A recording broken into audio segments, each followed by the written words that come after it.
Bitter criticism Thursday.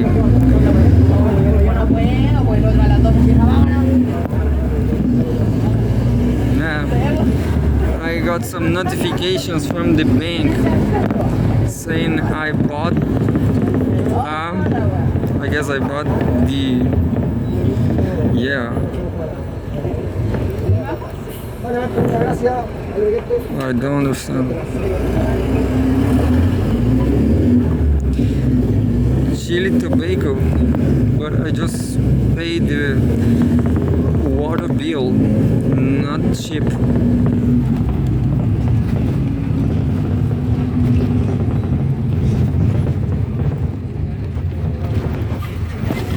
Tobacco.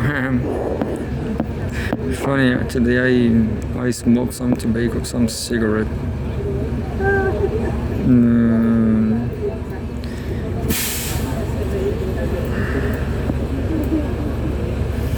And I have promotions from Chinese.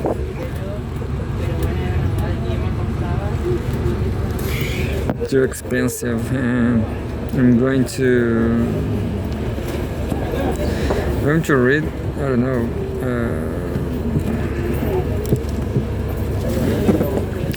Let's read Al Jazeera against Iran.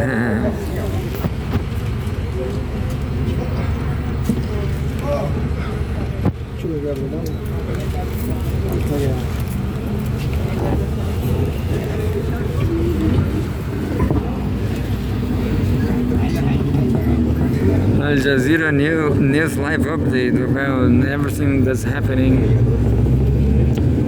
This stupid war.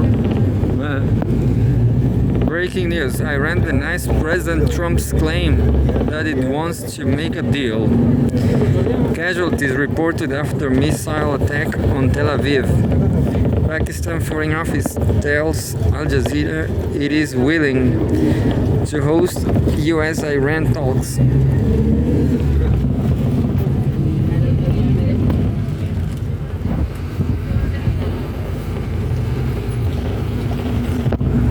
Al Jazeera near live updates. Iran appoints new security chief after Larijani's assassination. By Kaulan Magui, Shula Lawal, and Mariamne Everett. This is the British arc, British influence, imperialism. It's beautiful. Here we go. The last 1 hour on the war on Iran. Al Jazeera won on Iran. Because Qatar, well, today I saw on social media Qatari minister saying that Donald Trump sees the world as a movie. That's not accurate.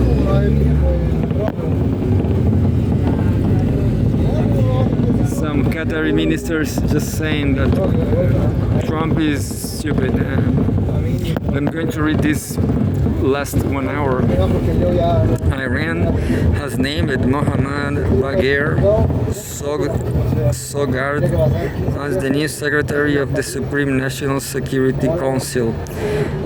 Mohammad Bagher Zolgard, live long and prosper to him and Iranian people.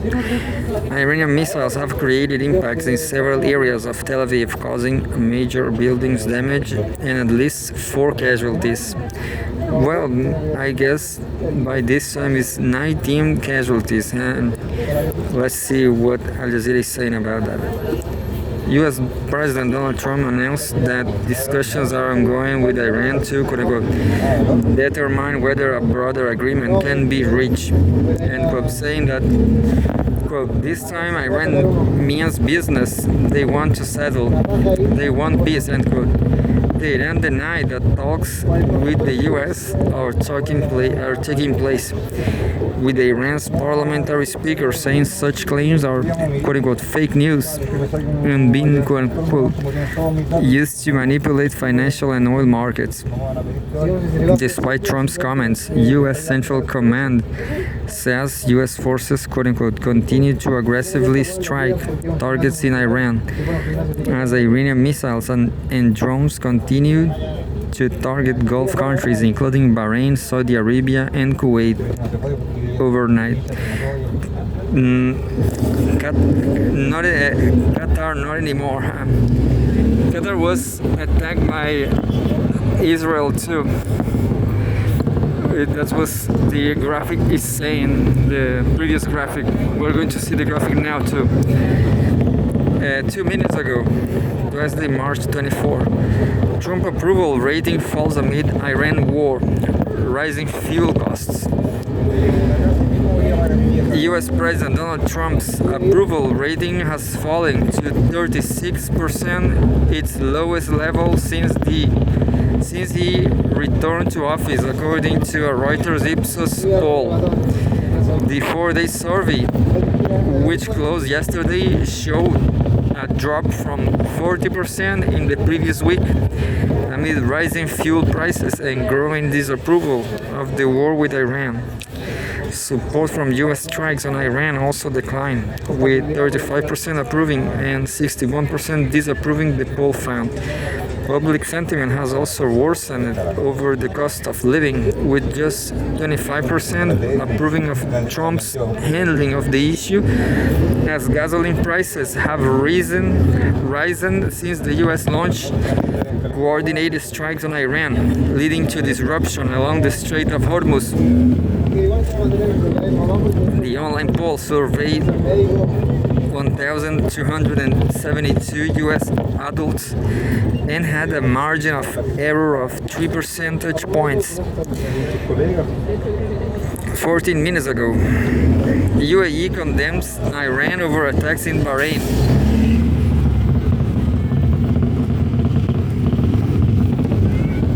I hope Qatar and Iran can make friends, but UAE, I guess not. The United Arab Emirates has condemned what it described as an Iranian attack targeting Bahrain, calling it a quote-unquote dangerous escalation, end quote. In a statement, the UAE's Ministry of Foreign Affairs said the attack killed a Moroccan civilian contractor working with the UAE armed forces. The ministry added that 5 members of the UAE Ministry of Defense were injured, as well as a number of Bahraini soldiers. The ministry said the incident was a quote-unquote violation of the sovereignty of Bahrain and a threat to regional security, adding that it expressed full solidarity with Manama. Iran has not immediately commented on the accusation.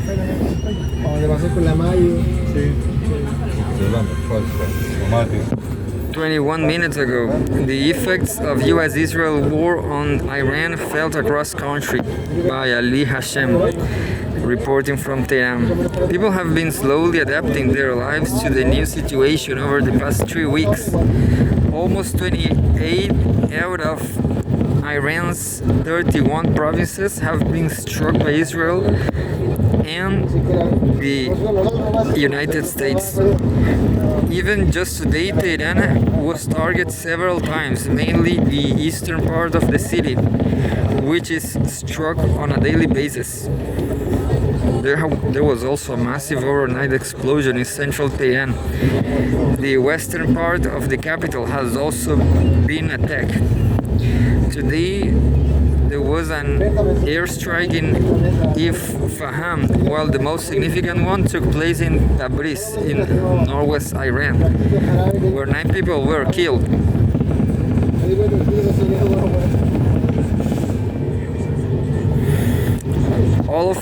All of this happened while Iran announced the launch of several rockets towards Israel, including the 79th wave of strikes. The effects of the war are being felt throughout Iran and are overwhelming every life. 27 minutes ago,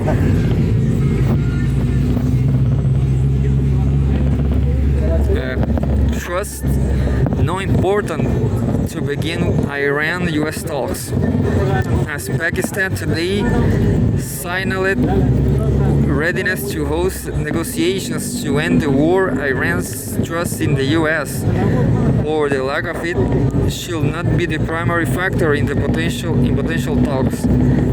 Ross Harrison, a senior fellow in the Middle East Institute and author of Decoding Iran's Foreign Policy, tells Al Jazeera. Rather, the expert said getting both sides to step off the escalation ladder should be the initial focus. Quote, trust will be important at some point when you have to build confidence building measures, assuming down the road that there are agreements and so forth. But right now, I think each party has to know or trust that they have more to gain by negotiating than fighting, he said. Harrison said Tehran's earlier participation in negotiations in the immediate prelude of February 28 strikes by the US and Israel had been more for the benefit of Gulf states than for Washington. Quote, I think the negotiations were aimed really to some degree at the Gulf Arab states to say, quote, listen, we are trying to solve this. You need to improve Donald Trump, not to active his military. I don't think even them, they trust him, he said. Trump claimed yesterday that his administration has had, quote-unquote, very good and productive conversations with Iranian authorities, but senior officials in Tehran have flatly denied that. Still, Tehran's cessation of attacks on Qatar, for example, appears to be a signal that Iran is interested in de-escalation, but the US and Israel have yet to provide similar signaling that any talks from this point are not a ruse, Harrison said. And there's a new live update available.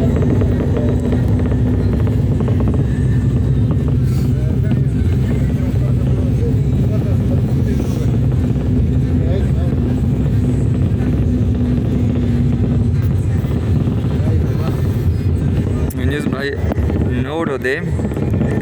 Israel 2 minutes ago. Israel using the Rafah model in southern Lebanon as officials pursue scorched earth policy. The Israeli estimate for a ground assault into southern Lebanon is months, not weeks. There are plans for the government to vote on a request by the army to call up 400,000 reserve soldiers. The idea is that Israel must depopulate the south of Lebanon, 10% of the mass of that country, and then occupy it, weaken on its population, and turn it into a so-called buffer zone.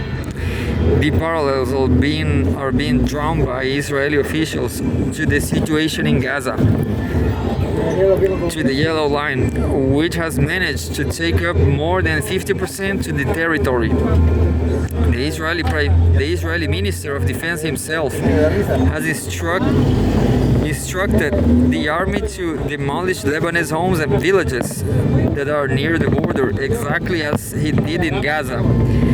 He is using the Beit Hanun and Rafah model.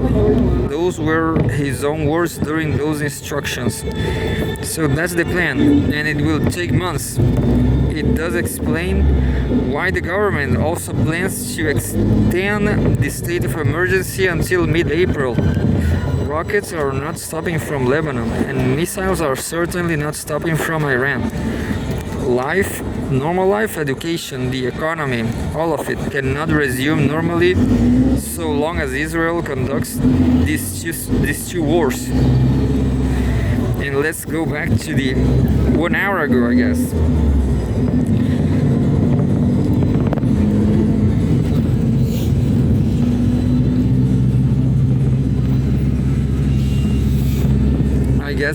I guess it's this one.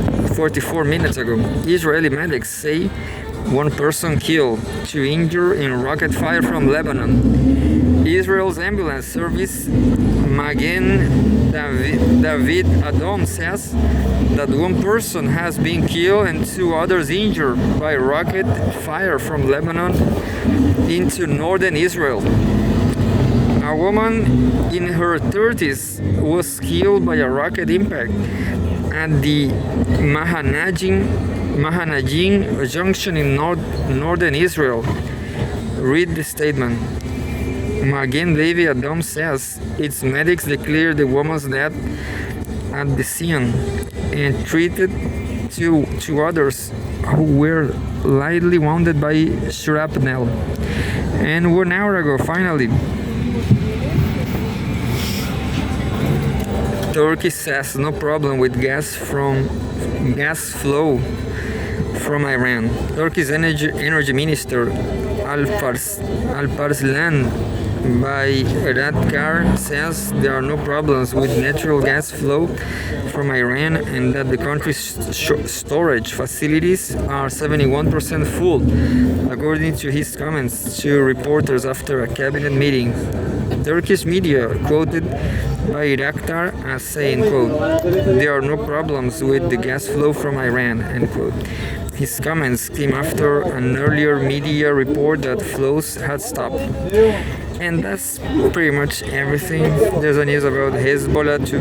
Hezbollah condemns the expulsion of Iranian envoy from Lebanon. But this time there was no graphic saying that just 19 casualties in Israel.